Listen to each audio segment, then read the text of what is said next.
Hey guys, welcome back to the channel. Today I wanted to show some of the suspension upgrades I've done on the car since I have some downtime before the next couple events for MTTC. So I'm going to take off the driver's side wheels and show you what I've installed.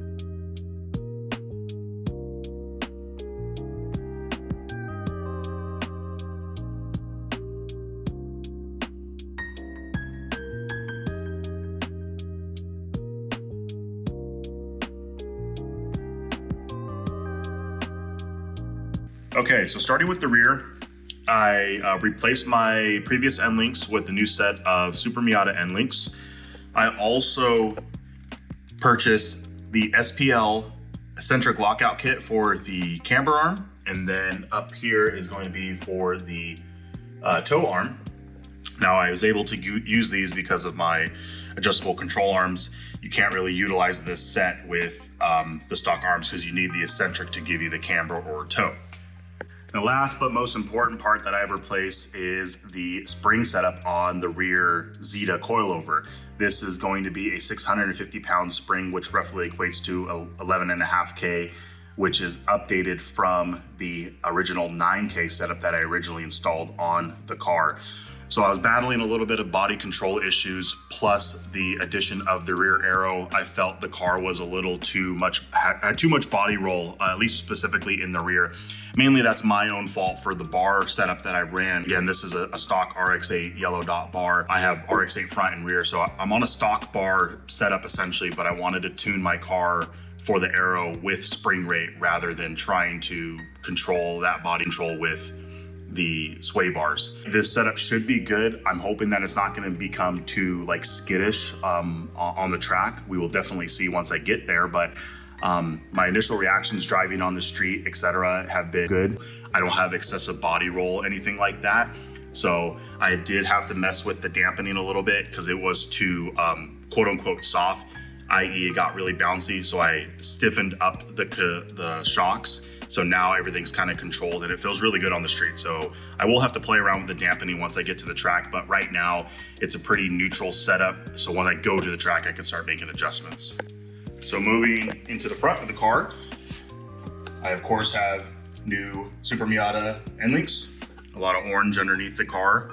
And more importantly, down here on the control arms, I have replaced all of the bushings. So every bushing on the control arm now is all poly. So that's your front lower control arm bushing is poly, which controls the eccentric camber right there. The bushing has nothing to do with it, but I'm just kind of showing you the location. This is the caster bushing, and then that's going to be the shock bushing. And then the ball joint obviously is just a low mileage ball joint. Still had good play, everything was good there. But the most important bushing on here for my setup is going to be this caster bushing from Whiteline. It is an offset bushing that allows plus or minus 0.5 degrees of caster, and given the orientation that you want to put it in. In my instance, I put it in the positive orientation, so now I have 0.5 degrees of extra caster.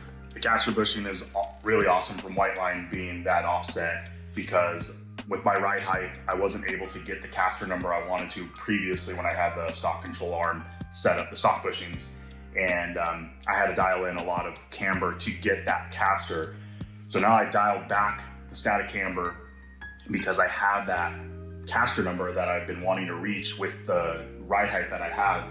And so to follow, technically I should have more dynamic camber in the corner. So that'll be awesome. I can't wait to feel that. So after I did the spring rate change, the eccentric lockout, and the control arm bushings, I drove my car down to J-Spec Specialties in Riverside. If you guys are local in Riverside or to SoCal, go to J-Spec Specialties. He hooked it up. We did a corner balance on the car. We did an alignment. Everything's dialed in perfect. Car drives absolutely perfect. And I can't wait to feel it on the track with all the suspension upgrades that I have. But yeah, thanks to J-Spec Specialties for dialing the car. I really appreciate it. But yeah, that's really about it for the suspension upgrades on the car. I'm excited to get back on the track to finish off this year of MTTC. I think I'm in second or first place.